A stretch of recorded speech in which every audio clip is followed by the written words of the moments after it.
Hey James, Yes, there. if you saw a 50-year-old patient, what would be her probability of having a rotator cuff tear? I don't know. Well, stay tuned to the 50 Shades of Pain show and you'll find out. Oh.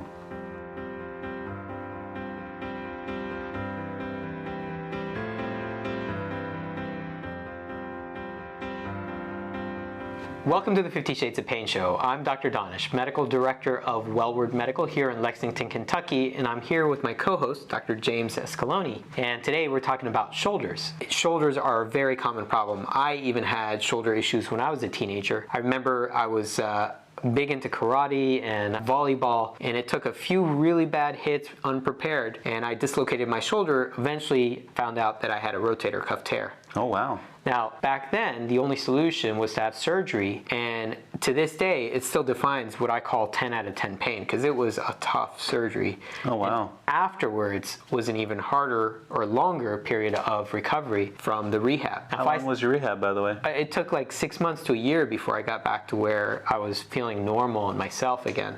Wow. Yeah. Now, if I saw a similar patient today, I would take a very different approach, typically avoiding surgery altogether, if not getting them better or to a point where they can be functional and do what they need to do at a much, much sooner rate than what surgery would otherwise do. Oh, yeah. 6 months of just having to deal with the physical therapy, not being able to move. That sounds terrible. Yeah, well, if you think about it, when you're having surgery, they're cutting through all these structures, and your body has to figure out what scar I need to break down and what scar that's going to be helpful for me in the future. The only way for your body to do that is through exercises which stresses the structures that are supposed to be loose and pliable while strengthening the ones that are supposed to be nice and hardy. If you can do all of that after surgery, imagine how much quicker you could accomplish the same without having surgery. And that's what we do with some of our regenerative strategies, is once we identify the underlying cause or the tear, we're able to actually either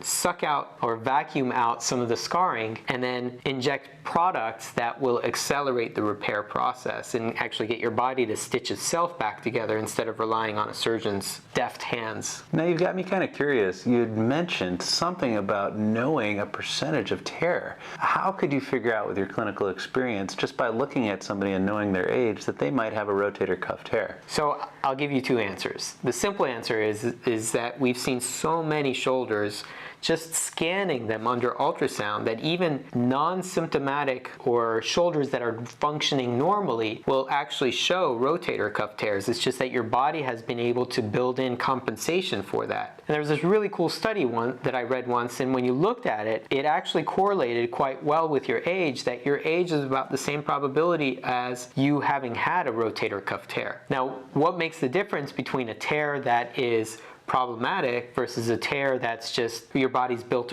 adaptations around it? Well, so when you're saying you've had all these patients scanned, you mean that if they come to Wellward, you tell them you have to have a couple $1,000s for an MRI so that they can actually see what's going on inside? No, so when I say scan, we're actually using an ultrasound to scan that shoulder. And the advantage of that is that we're able to actually look at structures in motion. When you get an MRI, you're in a stagnant position. I always joke and say, what do they do when you get an MRI? They come over and they put a nice pillow under your head and they position your shoulder in a nice comfy way, and then they put you in the scanner because you're going to be in there for 45 minutes. So if it's in an uncomfortable position, you're not going to be able to tolerate that for 45 minutes. When we scan patients, we're using an ultrasound to visualize the entirety of that rotator cuff, and do so with different motions and positions to actually figure out what position is causing the pain and what does the structure look like underneath that's causing pain. And that way, we're able to visualize these tears in ways that sometimes even MRIs miss, because it has to be a perfect cut through the image in the perfect position. That's hard to get. I think a lot of people aren't thinking about that when it comes to the imaging of their shoulder, that we need to actually have the tissue somewhat stressed to get a full understanding of the shoulder. And if they're in a comfortable position like this that doesn't hurt, then that actually might show that there's nothing wrong almost in an MRI. And that's typically the case if something has been going on for a long period of time. The inflammation in that area can be a marker of a problem, but sometimes all of that settles down. You're not able to see as much as you can under a dynamic examination. Oh, I know that for myself, if I needed some sort of MRI, I would probably wait a good couple months before I got one because I would hope it would get better on its own. Yeah. And it sounds like a lot of the major inflammation that would be a sign that there's a major problem would be gone by then.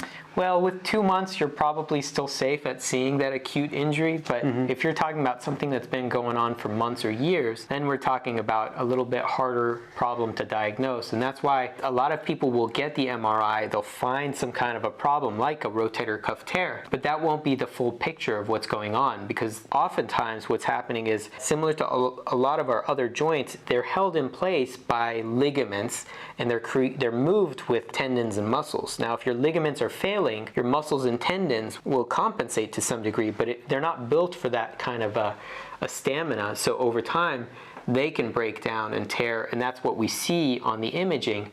But really, there are some precursor problems that are also causing some issues that, if ignored, treating the rotator cuff alone wouldn't be enough. You know, I've wondered about that for people who've got things like multi-directional instability of the shoulder or labral tears. Why is it that that isn't fully taken care of during a surgical process in the main? It's usually that the rotator cuff is the primary thing, and if there's some instability in the shoulder, that's kind of left towards rehab to hope for the best. Yeah, it's often because those are the things that are most visible on imaging, and they're most accessible with surgery. Some of these structures are deeper inside the shoulder joint, and it's harder to reach those things, so it's harder to repair. Now, when we're doing injection-based therapy as an alternative to surgery, what we're doing is we're really targeting the structures that are both visible and dynamically unstable, and we're using growth factors or products that will help stimulate awareness that your body has ignored a problem or has kind of become complacent to this issue. It will reinstigate some of that irritation that your body needs to become aware this is a structure that needs repair. So if somebody's coming in with chronic shoulder pain and they're coming into Wellward, what could they expect to try to figure out what the pain is coming from and what to do about it? Well, we go with the HEAL methodology, the HEAL, which is the framework we use for most of our issues, and that starts with hearing the messages that your body conveys with pain. It's not just about chasing what the imaging or the radiology identifies as the problem. It's putting it in full context of that individual and seeing if things make sense. Because biomechanically, if you have a rotator cuff tear, it's often an indication you have other problems on top of that. And focusing on one issue is not going to fix the whole problem. It's likely going to band-aid it, and then you're going to come back in a few months or years with a recurrence of the same problem. So starting with hearing the message your body conveys with pain, figuring out where the problems lie. Second is envisioning goals, because oftentimes these things can derail you from the things that you want to achieve. And it's helpful to plan out, okay, in what time frame are we going to achieve this and that benchmark to get you back to where you want to be. Alleviating the symptoms, because we all know that recovering from an injury is not pain-free. The recovery part itself can be uncomfortable, but we want to minimize the discomfort in that period. And then finally, L is for leveraging repair processes that your body typically has and use them to our advantage to actually stitch things back together without having to go in there and actually stitch it manually. So when we're trying to leverage some healing, how is it that something that's injected can fix a rotator cuff tear? A lot of rotator cuff tears repair on their own. It's just that your body needs certain growth factors and certain stimuli, and it has to have enough stability to be able to do that repair process. When we're injecting growth factors or PRP, platelet-rich plasma, we're using medications like prolotherapy or even bone marrow aspirate, which has a high concentration of very potent cells that repair. What we're really doing is we're generating awareness that your body hasn't created enough stability here. Sometimes what happens is that your body will layer down scar tissue in the place of a healthy tendon, and that scar tissue will be strong enough to hold things in place, but not strong enough to hold them in place when you're under maximum stress, like when you're moving your arm. So our intention is to break down those scars and generate a signal that invites your body bring in cells that will do the repair repair process, or encourage the stem cells, the baby cells in your body that just reside in the periphery, for them to go into active mode and start stitching things back together on their own.